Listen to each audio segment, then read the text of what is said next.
ஒரு சில பேர் நீங்க சொல்ற மாரி ஃபர்ஸ்ட் அட்டெம்ப்ட்லயே கிளியர் பண்ணிடுறாங்க.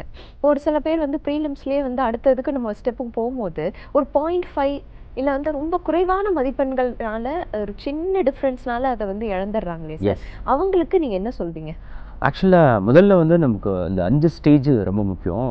எக்ஸாம் எழுத போகிறதுக்கு முன்னாடி லிசனிங், கரெக்டாக கிளாஸ் அட்டன் பண்ணிட்டோமா. செகண்ட் ரீடிங், படித்து கிளாஸ் அட்டன் பண்ணதை வீட்டுக்கு போய் படித்தோமா. தேர்ட் ரிவிஷன், படித்ததை திரும்ப படித்தோமா. ஃபோர்த் திரும்ப படித்ததை சரியாக தான் படிச்சிருக்கோமான்னு ரீப்ரொடியூஸ் பண்ணி பார்த்தோமா. Fourth or it's very important, assess பண்ணி பார்த்தோமா.